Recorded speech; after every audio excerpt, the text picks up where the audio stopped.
आज मैं एक्सप्लेन करने वाला हूँ साल 2012 में आई sci-fi action thriller film Lockout. Film की कहानी में अमेरिकी प्रेसिडेंट की बेटी अपने कुछ लोगों के साथ अंतरिक्ष में बने एक जेल में फंस जाती है, जिसके बाद एक्स CIA एजेंट स्नो को उसे बचाने के लिए भेजा जाता है। तो क्या स्नो स्पेस में बनी उस जेल से उस लड़की को बचाकर ला पाता है या नहीं, चलिए जानते हैं आज की इस कहानी से।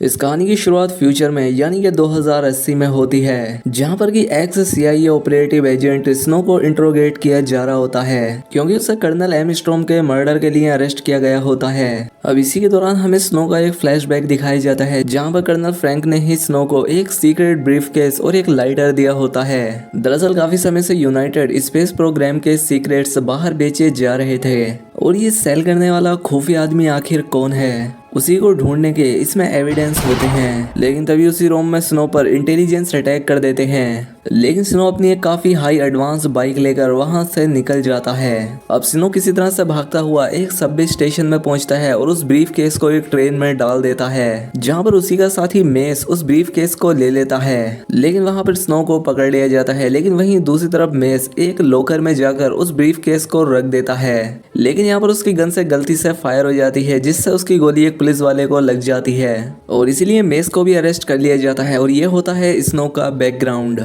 इसके बाद हमें फिर से स्नो को दिखाया जाता है जो कि कस्टडी में होता है और उससे इंटेरोगेट कर रहे होते हैं। लेकिन यहाँ पर स्कॉट को ऑर्डर आते हैं डायरेक्ट US प्रेसिडेंट से कि स्नो को मर्डर केस में कम से कम 30 साल के लिए सिक्योरिटी प्रिजन यानी कि MS बन में भेजा जाए। MS बन एक बहुत ही खास तरह का जेल होता है। दरअसल ये जेल स्पेस में होता है और यहाँ पर हर एक प्रिजनर को कोमा चैम्बर में रखा जाता है ताकि वो यहाँ से भागने की कोशिश भी ना करें। यहाँ पर FBI ने स्नो को पकड़ा होता है, लेकिन वो यहाँ पर किसी के साथ भी कोऑपरेट नहीं कर रहा होता है। इसीलिए यहाँ पर स्नो के दूसरे दोस्त यानी कि FBI के दूसरे एजेंट हैरी शो को लाया जाता है और अब वो स्नो से पूछताछ करता है। हैरी काफी अलग अलग तरीके ट्राई करता है और अब इसीलिए स्नो सीक्रेटली मेस का नाम अपने दोस्त हैरी को बता देता है एक सिगरेट के हैश में लिखकर, ताकि FBI का हेड एजेंट स्कॉट इनकी बातें ना सुन सके, क्योंकि स्नो को शक होता है कि कोई अंदर का ही आदमी मिला हुआ है जो कि स्पेस मिशन के सारे सीक्रेट्स बाहर लीक कर रहा है। और यहाँ पर हैरी मेंस को ढूंढना शुरू कर देता है। वहीं दूसरी तरफ प्रेसिडेंट की बेटी एमिलिया जो कि MS बन प्रिजन में ही जा रही होती है, जो कि वहां पर ये चेक करने के लिए जा रही होती है कि जिन भी प्रिजनर्स को उस जेल में उन स्लीपिंग कोमा चैम्बर्स में रखा जा रहा है कहीं वो मेंटली अनस्टेबल तो नहीं हो रहे।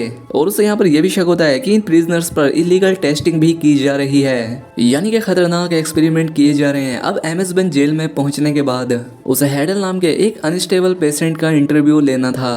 अब क्योंकि वो यहाँ पर एक सीक्रेट मिशन पर आई होती है, इसलिए वो यहाँ पर बोर्डन से परमिशन मांगती है और इसलिए बोर्डन भी हैडल को स्लीप से उठा देती है। अब एमिली हैडल से मिलकर उसका इंटरव्यू लेने लगती है, लेकिन जब यहाँ पर इनका इंटरव्यू चल रहा होता है तब हैडल चुपके से एक FBI एजेंट की गन चुरा लेता है और उसके आसपास जितने भी FBI एजेंट होते हैं वो उन सभी को शूट करने लगता है, जिस वजह से यहाँ पर हड़बड़ी मच जाती है। अब यहाँ पर एमिली जैसे तैसे बचकर निकल जाती है और हैडल उसका पीछा करते हुए कंट्रोल रूम तक पहुंच जाता है। यहाँ पर एमिली भी छुपी होती है, लेकिन यहाँ पर हैडल आकर सारे प्रिजनर्स को उनके स्लीपर चैम्बर से जगा देता है, जिसके बाद वो एमिली को भी ढूंढ लेता है। अब जब सारे प्रिजनर्स अपने स्लीपिंग चैम्बर से जाग गए थे तो वो आपस में ही लड़ने लगते हैं। दरअसल यहाँ पर हैडल का भाई भी होता है जिसका नाम एलेक्स होता है और एलेक्स काफी पावरफुल होता है और उसके डर की वजह से ही इस जेल के सारे प्रिजनर्स उसे अपना लीडर मानते थे।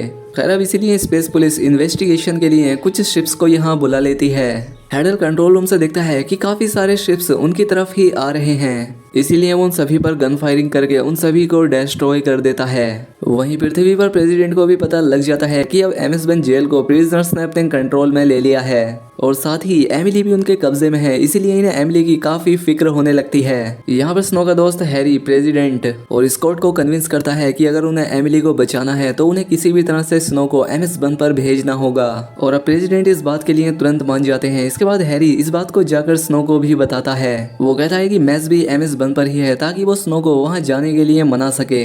अब स्नो को भी मेस को पकड़ना था, इसीलिए वो MS बन पर जाने के लिए तैयार हो जाता है। ये तीनों मिलकर स्पेस में जो पुलिस का बेस होता है वहाँ जाने के लिए निकल जाते हैं। वहाँ जाने के बाद स्कॉट सबसे पहले प्रिजनर्स के लीडर स्कॉट से उसकी डिमांड पूछता है। वो उसकी डिमांड पूछता है, लेकिन एलेक्स कॉल कट कर देता है। वहीं हमें हैडल को दिखाया जाता है जो कि इस जेल के बोर्डन को सीधा स्पेस में इजेक्ट कर देता है। अब इसके बाद पुलिस के एक ऑफिसर को अंदर MS बन में नेगोशिएट करने के लिए भेजा जाता है, जहाँ पर कि एलेक्स एमिली को रिलीज करने से मना कर देता है। और हेडल इस स्टाफ में से दूसरी लड़की को सीधा शूट कर देता है और जो ऑफिसर नेगोशिएट करने के लिए गया था एलेक्स उसे भी मार देता है। ये सब देखने के बाद स्नो सीधा एमएस बन के अंदर हमला करने के लिए चला जाता है, लेकिन एक प्रिजनर स्नो को अंदर आता देख लेता है और वो एलेक्स को बता देता है और अब इसीलिए स्नो एलेक्स को मारने का ऑर्डर देता है। साथ ही यहाँ पर एलेक्स को ये भी पता लग जाता है कि एमिली और कोई नहीं बल्कि प्रेसिडेंट की बेटी है। दूसरी तरफ एमिली को दिखाया जाता है जो कि एक प्रिजनर को फायर एक्सटिंग्विशर से जख्मी कर देती है।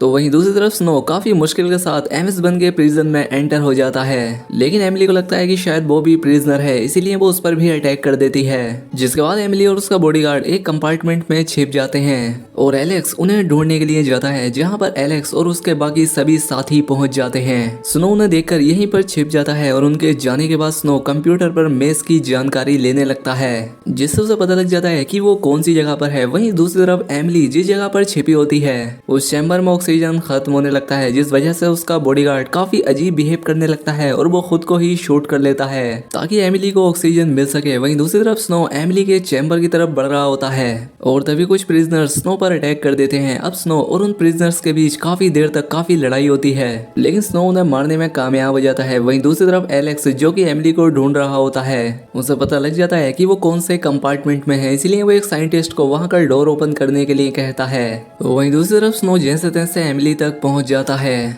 ऑक्सीजन ना मिलने की वजह से उसका दिल कुछ ही सेकंड पहले रुक गया था, लेकिन एलेक्स उसे शॉक देकर जिंदा करता है। लेकिन तब तक एलेक्स के प्रिजनर वहां पर पहुंचकर इन पर अटैक कर देते हैं, लेकिन यहाँ पर स्नो का एक बॉम्ब उन पर ब्लास्ट हो जाता है, जिससे कई सारे प्रिजनर मारे जाते हैं। स्नो लगातार अपनी टीम के संपर्क में था कि कैसे एमिली को बचाकर लाया जाए, लेकिन एलेक्स को इसके बारे में पता लग जाता है और वो इसके ट्रांसमिशन को बंद कर देता है। यहाँ पर एमिली को काफी चोट आई होती है, इसलिए ये लोग एक रूम में जाते हैं। यहाँ पर स्नो उसकी चोटों को देखता है और फिर उन पर दवाई लगाता है और उसका पूरा हुलिया चेंज करने के लिए उसके बालों का हेयर कट करता है और साथ ही उसके बालों का रंग भी बदल देता है। यहाँ पर एलेक्स को एक वीडियो फुटेज में देख पाते हैं जहाँ पर वो एमिली को ढूंढ रहा होता है और अब ये दोनों अपने अपने कपड़े चेंज कर लेते हैं ताकि ये दोनों भी प्रिजनर जैसे लगे।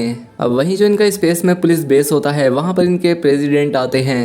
तो वहीं अब एमएस बन पर स्नो और एमिली मेस को ढूंढने के लिए निकल जाते हैं। अब इसके बाद इन्हें कुछ प्रिजनर मिल जाते हैं और इनसे एक प्रिजनर कोड पूछते हैं, जो कि इन प्रिजनर का एक सीक्रेट कोड होता है, लेकिन वो इन लोगों को पता नहीं था, इसलिए प्रिजनर इन पर अटैक कर देते हैं। अब इनसे बचने के लिए एमिली गेट खोलने का ट्राई करती है और स्नो गन फायर करता है, लेकिन काफी ट्राई करने पर भी एमिली से वो गेट नहीं खुलता और अब इसीलिए स्नो उस गेट को खोलने के लिए जाता है और एमिली उन सभी पर गन फायर करती है।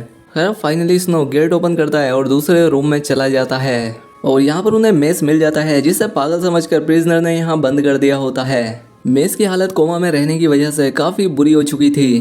खैर अब एमिली और स्नो मेस को अपने साथ लेकर आगे बढ़ते हैं। अब क्योंकि इस पूरी जेल पर इन प्रिजनर्स का कब्जा था, इसलिए यहाँ पर कोई भी मेंटेनेंस नहीं था और ये पूरा प्रिजन स्पेस में अर्थ के आसपास ही मंडरा रहा था।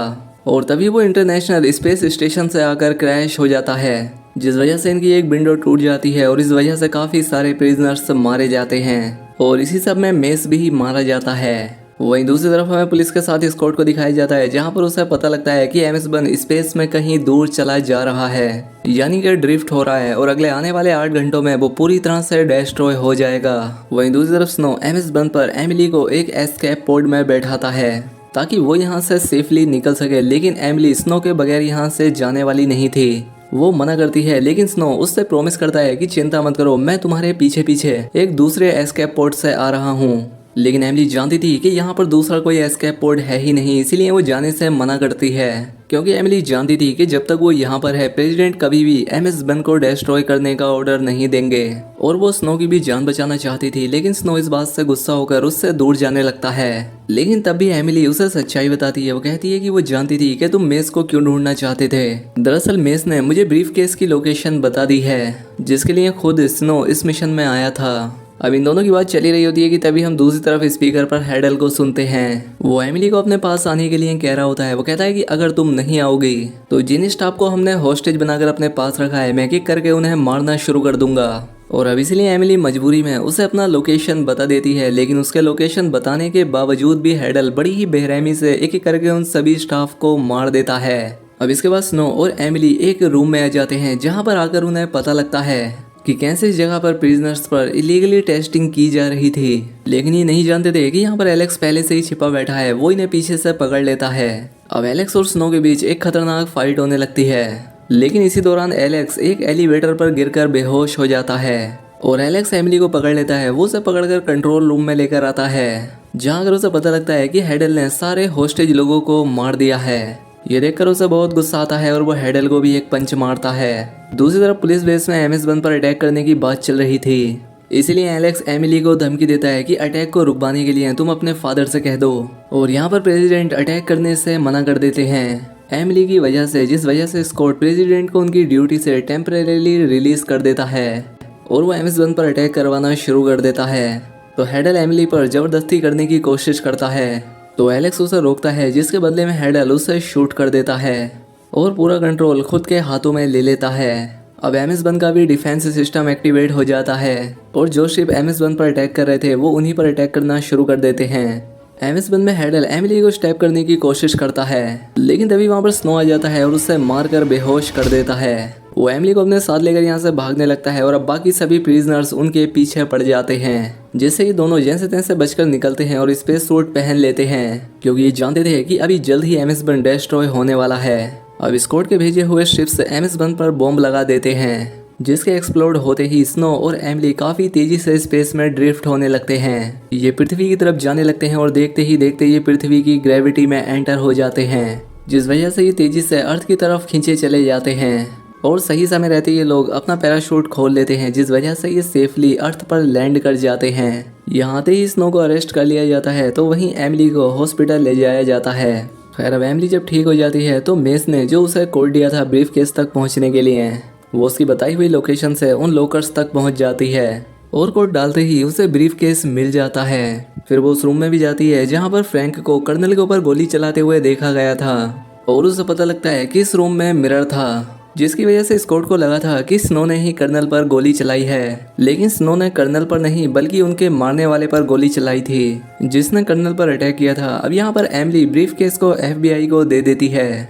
वो ब्रीफ केस हैरी तक पहुँच जाता है, जहाँ पर हैरी एक परफेक्ट लॉक कॉम्बिनेशन मिलाकर उसे खोलता है और ब्रीफ केस खाली निकलता है। यहाँ पर स्कॉट भी खड़ा होता है और यहाँ पर हमें पता लगता है कि ये सब स्नो का ही प्लान था और हैरी ही वो मोल है जिसके बारे में कर्नल को पता चल गया था, जो कि स्पेस स्टेशन के सारे सीक्रेट्स बाहर दे रहा था और उसी ने ही कर्नल को मारने का प्लान बनाया था। और अब इसीलिए हैरी को पकड़ लिया जाता है और स्नो को छोड़ दिया जाता है, क्योंकि वो इनोसेंट था। अब जेल से निकलने के बाद वो अपना एक लाइटर खोलता है, जिसके अंदर एक मेमोरी कार्ड होता है जिसमें कि बहुत सारे सीक्रेट्स छिपे होंगे। और अब हम मूवी के आखिर में एमिली और उसे एक साथ देखते हैं और यहीं पर ये फिल्म खत्म हो जाती है। दोस्तों उम्मीद करता हूँ कि आपको ये वीडियो पसंद आई होगी। अगर वीडियो अच्छी लगी तो वीडियो को लाइक और कमेंट करके ज़रूर बताएं। मिलते हैं हमारी अगली वीडियो में।